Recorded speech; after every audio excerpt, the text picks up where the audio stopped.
RFID is a technology that uses tiny computer chips the size of a grain of sand or even smaller, hooked up to miniature antennas to transmit information about items at a distance. Back in 1999, Procter & Gamble, Gillette, and MIT got together to find a way to commercialize this technology and make it small enough, make it efficient enough, and make it low cost enough to, essentially, their dream is to put one of these tiny computer chips on every physical item manufactured on planet Earth. The latest technology for identifying people at the point of sale, for identifying people when they make purchases, is actually the implantable chip that you can actually embed directly into human flesh. It's a tiny glass capsule about the size of a grain of rice. It contains an RFID computer chip with a coiled antenna, and it can transmit information also at a distance.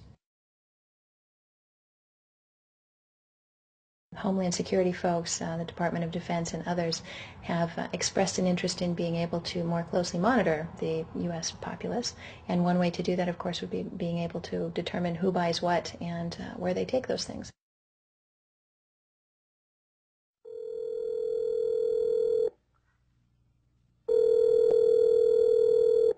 Pizza Palace, guaranteed hot in 30 minutes or it's free. This is Mary. May I take your order? Hi, Mary. Yes, I'd like to order. Is this Mr. Kelly? Yes? Thank you for calling again, sir. I show your national identification number as 610-204-999-8-45-54610. Is that correct? Yes. Thank you, Mr. Kelly. I see you live at 736 Montrose Court, but you're calling from your cell phone. Are you at home? I'm just leaving work, but I'm... Oh, we can deliver to Bob's Auto Supply. That's at 175 Lincoln Avenue, yes? No, I'm on my way home. How do you know all this stuff? We just got wired into the system, sir. Oh, well, I'd like to order a couple of your double meat special pizzas. Sure thing. There'll be a new $20 charge for those, sir. What do you mean?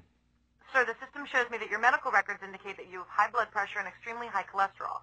Luckily, we have a new agreement with your national health care provider that allows us to sell you double meat pies as long as you agree to waive all future claims of liability. What? Do you agree, sir?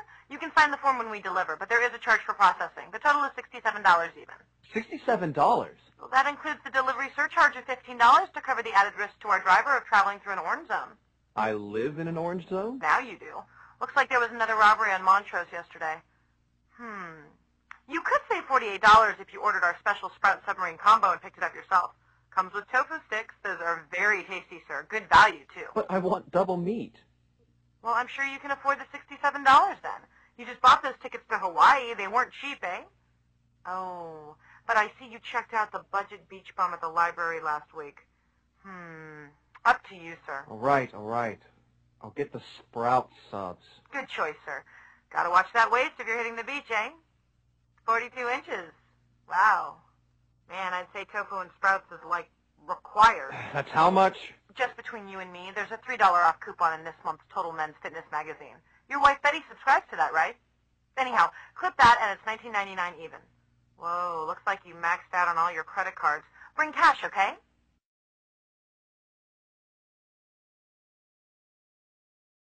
PLD stands for Personal Locating Device, which is an implantable GPS for which our company owns a patent. The hybrid of the two of these products, being Digital Angel and Verichip, is what we call PLD. PLD should be in prototype form by the end of this year, by December of 2002.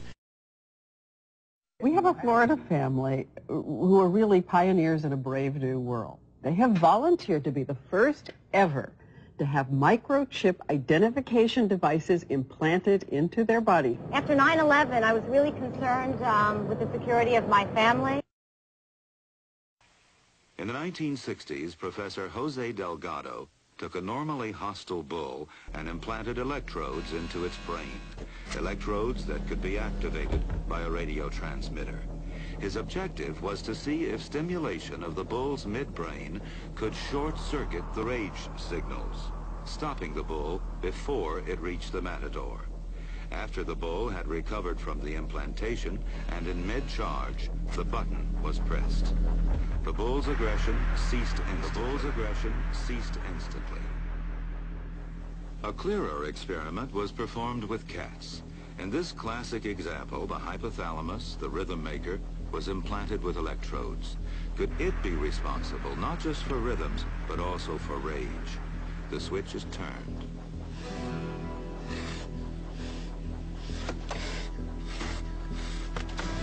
Then the switch is turned off.